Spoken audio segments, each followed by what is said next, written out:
जय हिंद एवरीवन, स्वागत है आप सभी का आपके अपने यूट्यूब चैनल इंडिपेंडेंट क्लासेस में। मैं गौरव यादव आज आप लोगों को फिजिक्स का नेक्स्ट लेक्चर कंटिन्यू करूंगा।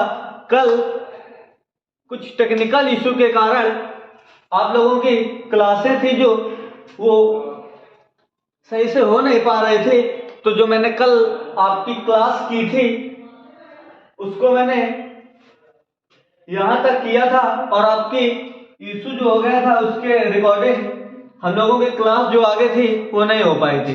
तो हम लोग क्या करेंगे, वैद्युत ध्रुवाघूर्ण के कारण वैद्युत विभव निकालना था। हम लोग यहीं से स्टार्ट करेंगे। सबसे पहले हम लोग क्या करेंगे कि वैद्युत द्विध्रुवाघूर्ण के कारण वैद्युत विभव निकालने के लिए हम लोगों ने फिगर मेंशन किया था। आप लोग यहां तक अपनी कॉपी पे मेंशन करेंगे, नोट्स बुक पे। यहां तक मैंने आपको कल ही करा दिया था। आगे हम लोग क्या करेंगे कि इसके आगे से शुरू करें, इंक डाल लें थोड़ी सी।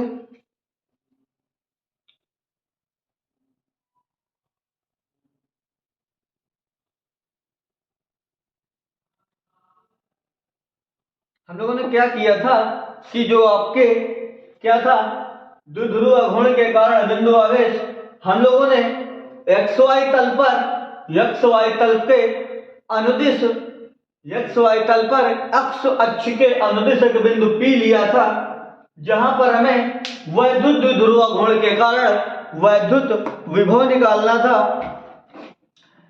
तो हम लोगों ने फिगर पे देखा था और x अक्ष के दिशा में और x अक्ष के विपरीत दिशा में हम लोगों ने एक धनात्मक और एक ऋणात्मक दो बिंदु आवेश लिए थे, जिनके बीच की दूरी आपकी 2l थी और मूल बिंदु से बिंदु P पर एक कोण अंतरित हो रहा था, जिसे हम लोग थीटा कोण से माना था। इसके बाद हम लोग क्या करेंगे कि दोनों इतनी थ्योरी लिखने के बाद आप लोग लिखेंगे कि -q आवेश के कारण वैद्युत विभव और +q आवेश के कारण वैद्युत विभव निकालेंगे आप लोग। तो यहां से हम लोग नेक्स्ट से क्या लिखेंगे, इस प्रकार आप लोग लिखेंगे -q आवेश के कारण वैद्युत या विद्युत विभव। -q आवेश के कारण आप लोग जब विद्युत विभव निकालेंगे तो क्या निकल के आएगा आपका V बराबर यानी कि V1 -q को आप लोग जो विभव मानेंगे उसको हम लोग V1 ले लेते हैं। V1 बराबर विभव का formula 1/4 pi epsilon not Q/r²। से आप लोग क्या देख रहे हैं यहाँ पर कि जो आपका Q आवेश है वो किस प्रकार का है, -q आवेश। और -q आवेश के कारण जो आप लोग विभव लिखेंगे वो क्या भी होगा, वो भी आपका ऋणात्मक होगा। यहाँ पर तो हम लोग लिखेंगे माइनस का q, क्योंकि मैंने बताया था कि विभव जो होता है वो आवेश पर निर्भर करता है कि आवेश धनात्मक है कि ऋणात्मक। इस प्रकार हम लोग यहाँ से दोनों को लिख लेंगे। अब हम लोग क्या करेंगे, इसकी जो दूरी है बिंदु A से बिंदु P की, वो दूरी क्या है आपकी r2। तो हम लोग इस प्रकार लिख देंगे -q/r2। ये आपका समीकरण नंबर फर्स्ट से। हम लोग क्या करेंगे, +q आवेश के कारण विभव निकालेंगे। तो यहाँ पर हम लोग लिखेंगे +q आवेश के कारण विभव। +q आवेश के कारण आप जो विभव निकालेंगे तो आप उसे V2 मान लेंगे। V2 बराबर 1/4 पाई एप्सिलॉन नॉट +q/r1, क्योंकि बिंदु B से P के जो बीच की दूरी है वो आपकी क्या है, r1। हम लोगों ने V1 और V2 निकाल लिया। यहां से हम लोग क्या निकालेंगे, परिणामी विभव। यहां से हम लोग नेक्स्ट पे क्या निकालेंगे, परिणामी विभव, क्योंकि हमें बिंदु P पर जो परिणामी विभव निकालना है उसके लिए हम लोग V1 और V2 पर जो विभव निकल के आएगा उसके अकॉर्डिंग जिनका योग होगा वही आपका परिणामी विभव होगा। यहां से हम लोग निकालेंगे परिणामी विभव। परिणामी विभव आपका क्या होगा, कैपिटल V बराबर आप लिखेंगे V1 प्लस V2। यहां से हम लोग क्या लिखेंगे, V1 प्लस V2 अब आप लोग क्या करेंगे कि दोनों को यहाँ पर ऐड करेंगे तो ये आपका आ जाएगा 1/4πε0। आप लोग क्या करेंगे कि आप लोग V2 प्लस V1 या V1 प्लस V2 ऐड करने में कोई प्रॉब्लम नहीं होगी, क्योंकि V1 आपका माइनस में है तो आप लोग इसे पीछे भी कर सकते हैं। तो यहाँ पर हम लोग क्या लिखेंगे V2 प्लस V1 Q/R1, और ये प्लस और ये चिन्ह आपका विभव जो होता है आवेश के कारण वो चिन्ह सहित लिया जाता है। तो यहाँ पर आपका प्लस माइनस माइनस का 1/4πε0 Q/R2, ये मान आपके दोनों आ गए। अब आप लोग क्या करेंगे नेक्स्ट से इसे हल करेंगे तो V बराबर 1/4π आप लोग कॉमन ले लेंगे 1/4πε0 Q/4πε0 आपको कॉमन आ जाएगा, और यहां से आपका आ जाएगा 1/R1 माइनस 1/R2। अब आप लोग नेक्स्ट लाइन से क्या करेंगे कि इसे हल कर लेंगे।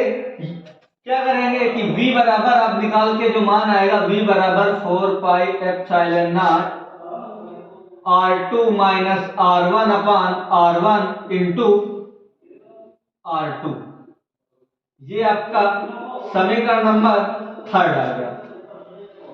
आपने क्या किया कि इस प्रकार विभव का जो परिणामी वैद्युत विभव था विद्युत ध्रुवाघूर्ण के कारण जो आपका परिणामी वैद्युत विभव था वो आपका इस प्रकार निकल के आ गया। किन पदों में, अलग अलग दूरियों के पदों में R2 minus R1/R1 R2 V बराबर, ये फार्मूला आपका बिंदु आवेश के कारण है, और यहां तक ये जो फार्मूला है आपको दूरी के पदों में देगा। हमको निकालना किसके पदों में है, विद्युत ध्रुव आघूर्ण के पदों में। तो सबसे पहले हम लोग क्या करेंगे कि ये R1 और R2 दूरियों को हम लोग सबसे पहले एक फिक्स दूरी जो मिड पॉइंट से है यहां से हम लोग इसकी माध्यिका या मान निकाल लेंगे मध्य बिंदु पर। तो मध्य बिंदु पर हम लोग मान निकालने के लिए क्या करेंगे कि आप लोग इतना अपने नोट्स बुक पे उतार लीजिए, उसके बाद हम लोग यह स्क्रीनशॉट ले लें, उसके बाद हम लोग आगे बढ़ते हैं। इसको छोड़कर हम लोग इतना रफ कर देंगे। तो यहां से आगे से आप लोग क्या करेंगे,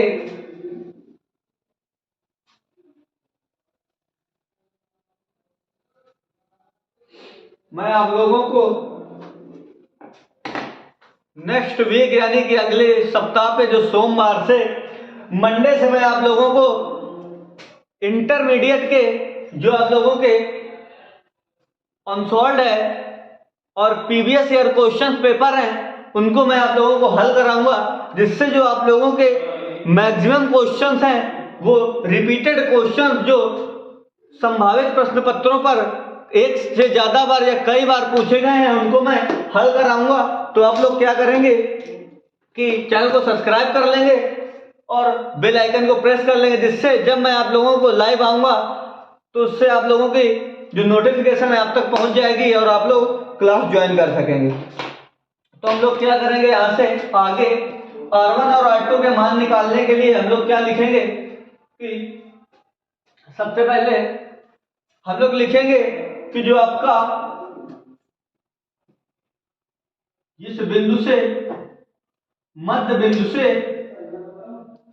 इस रेखा पर लंब डालेंगे और इस बिंदु B से भी इस रेखा पर लंब डालेंगे। हम लोग क्या करेंगे कि हम लोग यह देख रहे हैं कि ये जो दूरी है आपकी R, इस दूरी के फॉर्मेट में हम लोग R1 और R2 निकालेंगे। तो दूरी के फॉर्मेट में आप लोग R1 तथा R2 किस प्रकार निकालेंगे कि बिंदु P से थीटा कोण बनाती हुई रेखा पर बिंदु B पर एक लंब अंतरित किया गया है, और ये जो आपका इसका एंगल होगा ये आपका 90 डिग्री होगा। कितना होगा, 90 डिग्री एंगल पर होगा। तो इतना आप लोग करेंगे, उसके बाद हम लोग लिखा यहाँ पर R1 और R2 के मान निकालेंगे। तो यहाँ पर आप लोग लिखेंगे R2 बराबर, तो R2 आपकी किस प्रकार बराबर हो जाएगी, आप लोग देख रहे हैं कि जो पूरी दूरी है आपकी R2 निकालने के लिए पूरी दूरी क्या है आपकी R2 AP। तो हम लोग लिखेंगे R2 या AP, R2 आपकी क्या है AP। उसके बाद हम लोग जो आपकी दूरी है OP दूरी आपकी क्या है कैपिटल R। तो यहाँ पर हम लोग लिखेंगे कैपिटल आर में केवल आर, तो जो आपकी आर है वो ओपी। उसके बाद आपकी एक दूरी कौन सी है, ये बीपी, ये क्या है आपकी R1, तो R1 आपकी क्या है बीपी। ये तीन आपकी R1, R और R2, और हमें मान किसके पदों में निकालना है, R के पदों में। तो आप लोग यहां से जब मान निकालेंगे तो क्या निकल के आएगा, जब हम लोगों ने क्या देखा कि जो R2 और R1 है आपका, इस प्रकार हम लोग R2 और R1 को रेखाओं द्वारा AP, OP और BP से किस प्रकार हम लोग निरूपित करते हैं। अब हम लोगों ने क्या किया कि इस B बिंदु से इस पर जो लंब डाला था उस बिंदु को हम N, और जो आपका O बिंदु से यहाँ पर आपने लंब डाला था उसका हम लोग यहाँ पर क्या नाम रखेंगे, M। अब हमें क्या करना है कि R1 का मान यानी कि पूरी दूरी का मान निकालना है। तो हम लोग सबसे पहले R1 और R2 निकालने के लिए सबसे पहले हम लोग यहाँ पर R1, तो R1 आपकी दूरी कौन सी है, ये, और ये दूरी क्या है कि P, O और P के बीच में जो लंब डाला हुआ है NP की दूरी आपकी BP के समान है। तो यहां पर हम लोग क्या लिखेंगे, R1 यानी कि BP, R1 यानी कि आपकी BP, R1 बराबर आपका होगा कि, अब इस प्रकार समझे, हम लोग सबसे पहले R1 बराबर जब मान निकालेंगे यहां से तो आपका क्या आएगा, इस पूरे मान में ON, इस यानी कि इस पूरी दूरी में इतनी दूरी हम लोग माइनस कर देंगे तो ये ऊपर की जो दूरी है इस बिंदु से वो आपको प्राप्त हो जाएगी। तो हम लोग क्या करेंगे, OP minus ON, OP minus ON, OP में हम लोग ON को घटा देंगे तो आपकी जो दूरी है BP वो आपकी निकल जाएगी यानी कि R1। इसके बाद हम लोग क्या करेंगे, जो OP की आपकी दूरी है वो क्या है, यहां पर हम लोग R1 को भी हटा देंगे, यहां पर हम लोग BP निकालेंगे, आपको इससे ज्यादा समझ में आएगा।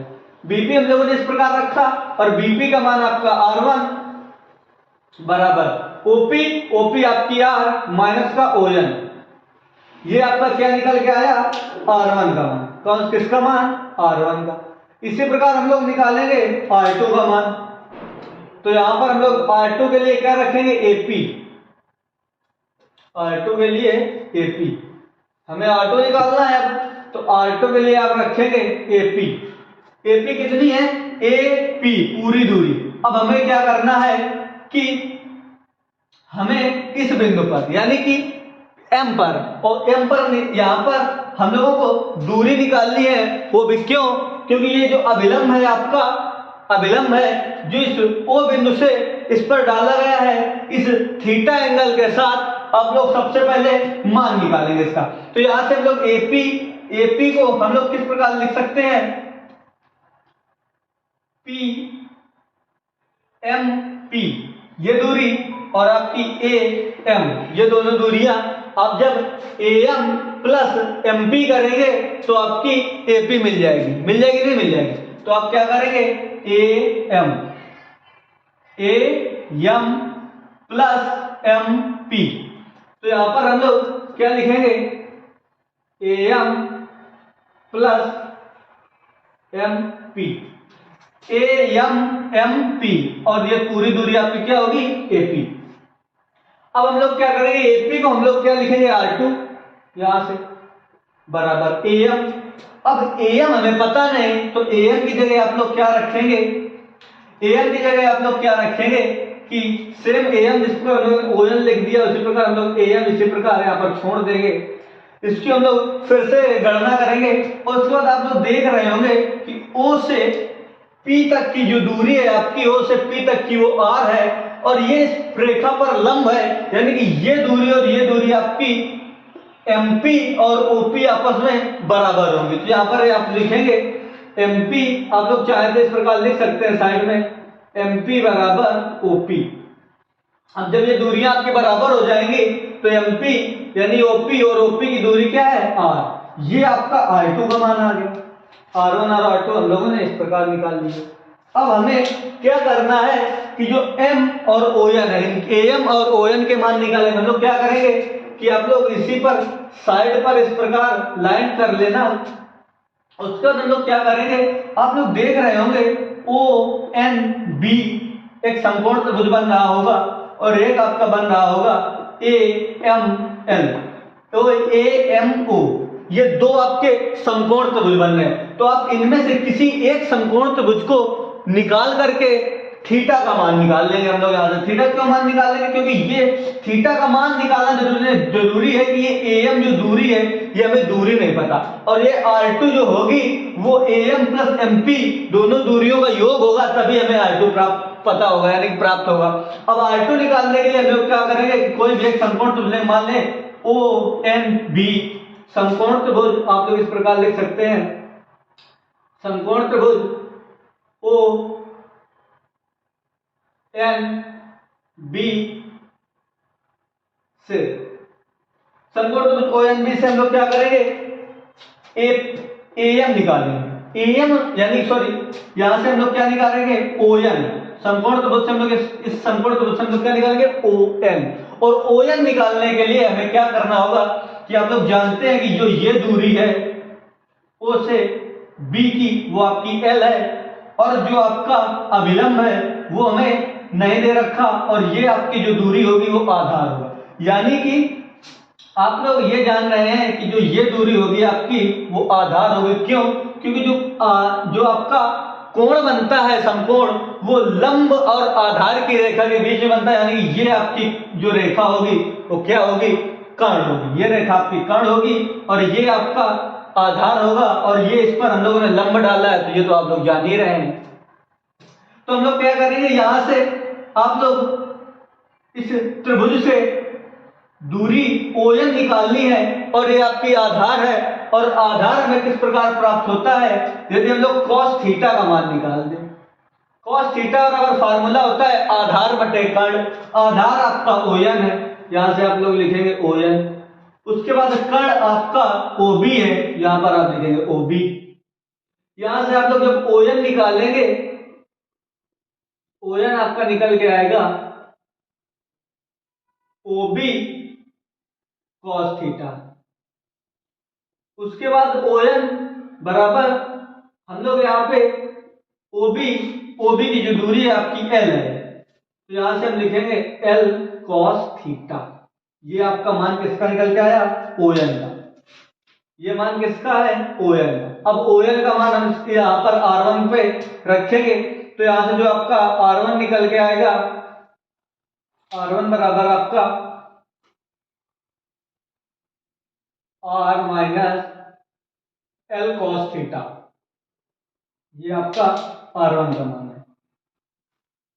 उसी प्रकार आप लोग R2 निकालेंगे, R2, तो R2 के लिए आप क्या करेंगे, ये R2 आप निकालेंगे। किस प्रकार निकालेंगे, आप क्या लेंगे, त्रिभुज समकोण त्रिभुज AMO में। अब समकोण त्रिभुज OM से हमें क्या निकालना है, AM निकालना। AM क्या है, इस पर भी आधार, ये कर्ण।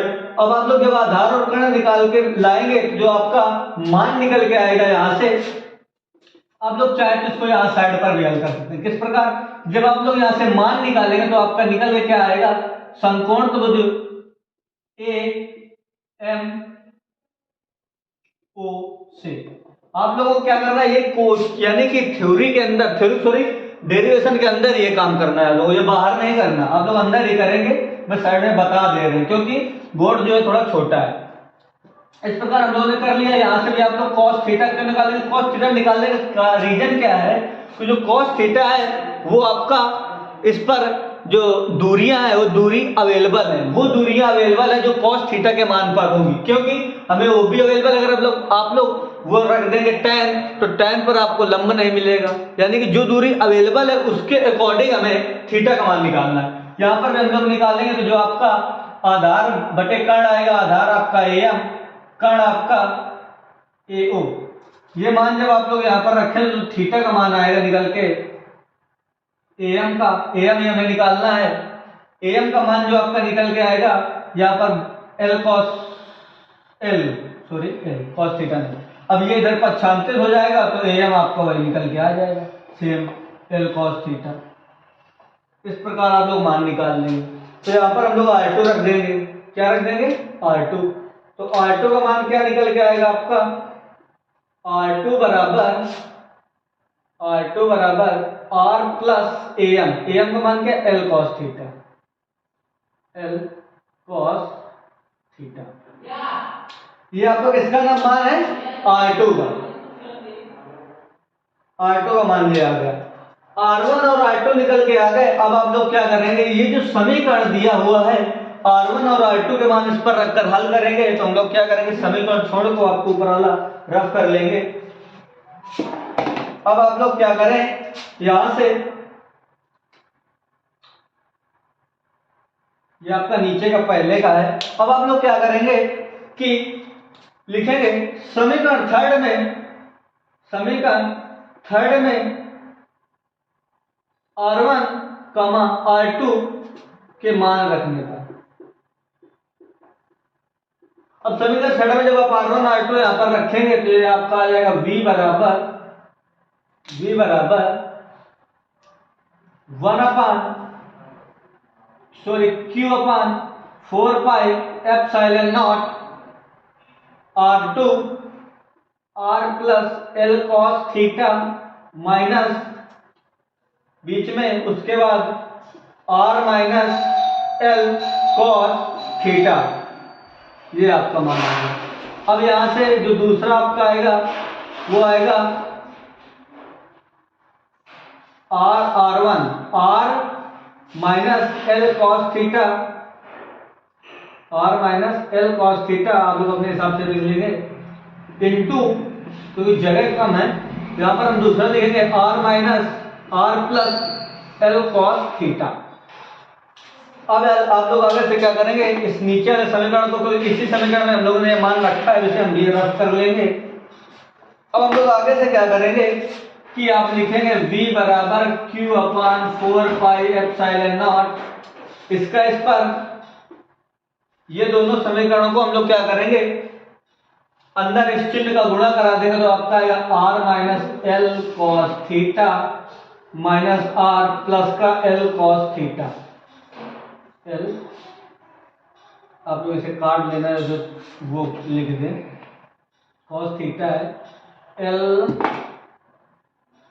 cos थीटा, ये ब्रैकेट बंद। और इसका आपका a माइनस बी का ए स्क्वायर माइनस बी स्क्वायर का फार्मूला, एक ब्रैकेट में a माइनस बी, एक ब्रैकेट में a प्लस बी। तो यहाँ पर आपका आ जाएगा R square minus L square cos square theta.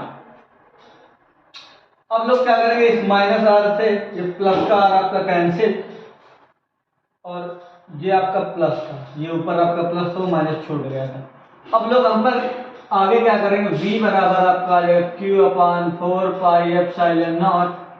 ये दोनों ऐड हो जाएंगे तो आप ये आपका आ जाएगा 2L cos theta upon R square minus L square cos square theta. ये आपका V का मान है। अब आप लोग क्या कर सकते हैं, इस फिगर को भी रफ कर सकते हैं, क्योंकि फिगर का कोई ज्यादा प्रयोग नहीं है। आप चाहे तो आप, लेकिन आप लोग कॉपी पे यानी कि नोटबुक पे इसे मेंशन कर लेना, क्योंकि अगर आप मेंशन नहीं करेंगे इस फिगर को तो आप लोगों को डेरिवेशन करने में आसानी नहीं रहेगी। आप लोग इस प्रकार से इसे अगर हल करेंगे स्टेप बाय स्टेप, अगर आप लोग रटेंगे तो नहीं होगा। अगर आप लोग स्टेप बाय स्टेप इसे हल करेंगे तो आप लोग इस प्रकार इसे हल कर सकते हैं। आगे हम लोग क्या करेंगे, आ गया, अगर जिसको यहाँ तक समझ में आया है तो आप लोग क्या करेंगे कि ये बता दें मुझे कि जो वैद्युत ध्रुवण होगा, तो आप लोग कमेंट में बताएंगे कि यहाँ से हम लोग वैद्युत ध्रुवण किस प्रकार इसमें रखेंगे। वीडियो यहाँ तक देखने के बाद आप लोग कमेंट पे अपना आंसर जरूर देंगे, उसके बाद आप लोग आगे बढ़ेंगे। तो यहाँ पर आप लोगों को दिख रहा होगा कि Q इंटू 2L, मैंने क्या बताया था कि किन्हीं दो बिंदुओं के बीच हमें वैद्युत विभव की गणना करनी होती है, तो किसी एक आवेश का मान, किसी एक आवेश के परिमाण तथा उनकी दोनों आवेशों के बीच की दूरी के गुणनफल को हम लोग क्या बोलते हैं, वैद्युत ध्रुव आघूर्ण। वैद्युत ध्रुव आघूर्ण Q इंटू 2L आपको मिल गया। इसे हम लोग किससे व्यक्त करते हैं, P से। ये मैंने आपको कूलाम का नियम यानी कि वैद्युत क्षेत्र इलेक्ट्रिक फील्ड वाले चैप्टर में बता रखा है। यहाँ से हम लोग आगे बढ़ेंगे तो आप लोग इसे रफ कर लेना, जिस वहां पर कर लेना ये दोनों का हमेशा। और उसके बाद आप लोग क्या करेंगे, सॉरी सर्दी बहुत है। उसके बाद आप लोग क्या करेंगे, आगे से इस Q इंटू 2L से V का मान आप लोग यहाँ से 1/4πε0 ये 2L और Q आप लोग साइड पे यहाँ पर लिख लेंगे कि P बराबर Q इंटू 2L, और ये मैं बता चुका हूँ कि क्यों। ठीक है, पीछे वाले आप लोग वीडियो को वॉच कर लें तो आपको पता चल जाएगा। इसके बाद आपका आ जाएगा P cos theta upon R² minus L² cos square theta. आप लोग जानते हैं कि ये जो दूरी है ये दो बिंदु आवेशों के बीच की अल्पतम दूरी होती है, ये जो L होती है। अगर आप लोगों को अल्पतम दूरी या मान लें दो बिंदु आवेशों के बीच की दूरी 0.1 मीटर है, ठीक है, और जो बिंदु P से जो दूरी है वो एक बड़ी दूरी होती है R, ये आपकी क्या है 2L दूरी, अल्पतम दूरी, और जो R होगी आपकी वो करीब 10 मीटर। अब आप क्या करेंगे कि जब इसका वर्ग करेंगे तो इसका वर्ग आप किस प्रकार करेंगे, 0.1 0.1 दो बार इसका जब वर्ग करेंगे तो इसका मान आएगा 0.01, क्या आएगा 0.01। तो ये क्या हो गई, ये दूरी आपकी वर्ग करने पर, इसका वर्ग करने पर ये जो दूरी है आपकी वो और कम हो गई। क्यों? क्योंकि वो दशमलव यानी कि अल्पतम दूरी है। और ये जब इसका वर्ग करेंगे तो क्या आ जाएगा 100, यानी कि R की तुलना में जो L का मान है वो बहुत ही छोटा है। यदि हम इसका वर्ग कर दें यानी कि R² कर दें, R² की तुलना में L² का मान क्या होगा, अल्पतम होगा, शून्य होगा, एक हिसाब से नगण्य मान का। तो यहां पर लिख देंगे हम लोग R² का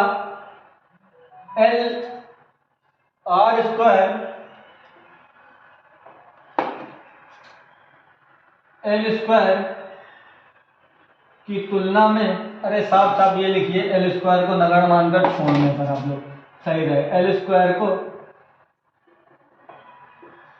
नगण्य मानकर छोड़ने पर, इसे जब नगण्य मानकर छोड़ देंगे, इसकी गणना नहीं करेंगे, तो आप लोग क्या करेंगे कि यहां से जो विभव का फार्मूला आएगा आपका 1/V बराबर 1/4πε0 P cos theta upon R²। ये आपका क्या आया, विभव का वो फार्मूला जो आप लोगों को अच्छी निरक्षी या एक बिंदु आवेश के लिए यानी कि विपरीत दिशा के लिए जो विभव का आप लोग फार्मूला निकालते रहे। अब आप लोगों को मैंने फिगर इसलिए नहीं मिटाया था कि यहाँ से आप लोगों को बहुत ही इंटरेस्टेड एक क्वेश्चंस मिलेगा। आप लोगों ने वैद्युत क्षेत्र की तीव्रता के लिए जो निगमन किए थे अच्छी रेखा के स्थिति में, निरक्षी रेखा के स्थिति में, और आप लोगों ने एक निगमन जो आप लोगों को इंटरमीडिएट के सिलेबस में नहीं है वो क्या है कि यदि अवैद्युत ध्रुवाघूर्ण अक्ष से विपरीत दिशा में हो, पार्श्विक विपरीत दिशा, यानी कि यदि x अक्ष की धनात्मक दिशा में बिंदु P है तो आपका जो वैद्युत विभव होगा वो क्या होगा, यदि यही बिंदु P विपरीत दिशा पर हो तो आपका वैद्युत विभव क्या होगा। हम लोग इसके बारे में चर्चा करेंगे। तो आप लोग यहां तक कर चुके हैं, अब आप लोग उसका इतने स्क्रीनशॉट ले लें जल्दी से। उसके बाद हम लोग क्या करेंगे, ये आप लोग वीडियो पुश करके नोट कर लेंगे। यहां से हम लोग क्या करेंगे आगे से कि इस प्रत्येक मान को जो आपका निकला है यहां पर हम लोग थीटा के विभिन्न मान रखेंगे। सबसे पहले हम लोग रखेंगे थीटा बराबर 0 डिग्री, थीटा बराबर 0 डिग्री। जब आप लोग यहाँ पर थीटा बराबर 0 डिग्री रखेंगे यानी कि अक्ष की स्थिति में, यानी कि जो विभव है वो वैद्युत क्षेत्र है जो आपका वो भी इस प्रकार इसी तरफ है, और जो आपका क्या बोलते हैं बिंदु P है वो भी इसी तरफ है, यानी कि अक्ष की स्थिति में है। अब अक्ष की स्थिति में विभव इस थीटा पर 0 रखेंगे तो जो आपका मान निकल के आएगा V बराबर 1/4 पाई epsilon not P upon R square, P upon R square, क्योंकि थीटा की जगह cos थीटा की तो वैल्यू 0 हो जाएगी, 1 हो जाएगी यहाँ पर, तो जो आपका मान निकल के आएगा P अपान R स्क्वायर, ये आपका फर्स्ट मान। उसके बाद जब हम लोग क्या करेंगे कि थीटा की वैल्यू जो आपकी होगी वो 90 डिग्री रखेंगे। जब आप लोग थीटा की वैल्यू 90 डिग्री रखेंगे तो cos 90 का मान 0 होगा, यानी कि निरक्ष की स्थिति में, इसकी निरक्ष की स्थिति में जो वैद्युत विभव होता है वो शून्य होता है। सबसे बड़ी बात, गोले के अंदर आवेश न होने के कारण वैद्युत क्षेत्र की तीव्रता शून्य होती है, और वैद्युत विभव निरक्ष की स्थिति में शून्य होता है। आप लोग वैद्युत विभव कहाँ शून्य होता है? निरक्ष की स्थिति में वैद्युत विभव आपका शून्य होता है, और जो वैद्युत क्षेत्र की तीव्रता यानी कि वैद्युत क्षेत्र होता है वो गोले के अंदर शून्य होता है। क्यों? क्योंकि गोले के अंदर कोई भी आवेश नहीं होता। यदि वो कंडक्टर है बॉडी यानी कि चालक है, या नॉन कंडक्टर है अचालक है, वो किसी भी बॉडी को जब हम लोग आवेशित करते हैं यानी कि चार्ज देते हैं, तो जो आपके आवेश होते हैं वो उसकी पृष्ठीय सतह पर चारों ओर पर ऊपरी सतह पर आ जाते हैं। तो यहाँ से हम लोगों ने विभव और वैद्युत क्षेत्र देखा। उसके बाद जब आप लोग विभव यहाँ पर cos का मान रखेंगे तो क्या आएगा 90 डिग्री, cos 90 डिग्री का मान 0, तो यहाँ पर जो आपका विभव होगा पूरा वो शून्य होगा, यानी कि निरक्ष की स्थिति में वैद्युत विभव का मान शून्य होता है, यानी कि निरक्ष की स्थिति में जाने पर किया गया कार्य शून्य होता है। जो किया गया कार्य शून्य होता है तो वैद्युत विभव भी आपका शून्य होगा, यानी कि कुल मिलाकर इस प्रकार के हम बोल देंगे एक चक्रीय प्रक्रम की भांति कार्य करेगा। जिस प्रकार हम लोगों ने संरक्षी बलों के लिए संरक्षी कार्य की गणना की थी उसी प्रकार। उसके बाद आपका एक है, ये ऊपर का है, आप लोग इसके नीचे के यहाँ पर रखने लाइन खींच बीच में। अब लोग यदि हम लोग थीटा की वैल्यू 180 डिग्री मान लेंगे तो ये आपका पार्श्विक उल्टा किस प्रकार कि ये इस प्रकार आपका अक्ष की स्थिति में, यदि हम लोग इस बिंदु P को यहाँ पर कहीं मान ले इस तरह, यदि बिंदु P वैद्युत क्षेत्र की दिशा के इस तरफ होगा, विपरीत होगा, यानी कि पार्श्विक उल्टा होगा, तो जो डिग्री होगी वो आपकी यहाँ से नापी जाती है, और यहाँ से ये पूरा एंगल यहाँ तक का आपको क्या होगा 180 डिग्री, और 180 डिग्री एंगल यही आपका यहाँ पर जब रखेंगे cos के मान पे, तो cos 180 180 डिग्री यानी कि -1, तो जो आपका विभव आएगा वो V बराबर 1/4 पाई एप्सिलॉन नॉट माइनस का P अपान R स्क्वायर।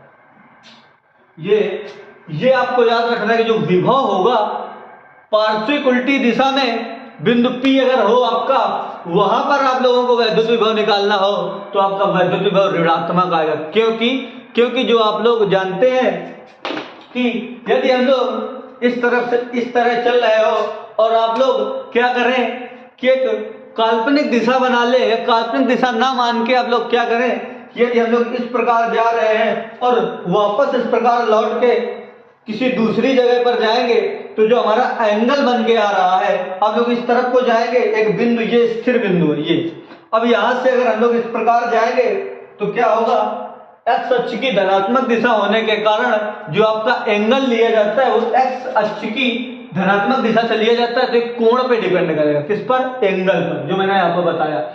वैद्युत विभव आपका द्विध्रुव के कारण किस पर डिपेंड करता है, एंगल पर, यानी कोण पर।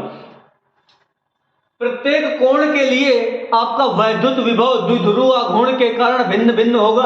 यदि आप लोग 0 रखेंगे तो P अपान R स्क्वायर, यदि आप लोग 90 रखेंगे तो होएगा नहीं अच्छी निरक्षी में। उसके बाद यदि आप लोग 180 रखेंगे, 180 डिग्री के लिए जो आपका वैद्युत विभव निकल के आएगा वो ऋणात्मक निकल के आएगा।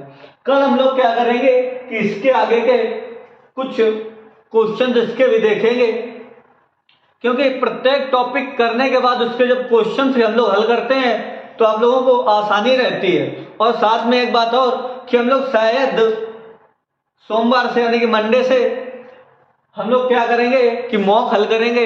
मॉक का मतलब ऑन शॉट आपके हल कराए जाएंगे जो पिछले वर्षों में, यानी कि प्रीवियस ईयर जो क्वेश्चन पेपर है आपका, पिछले वर्षों में जो रिपीटेड क्वेश्चन है उनकी भी एक सीट दी जाएगी आप लोगों को, जिससे आप लोगों की जो तैयारी है वो बेहतर हो सके।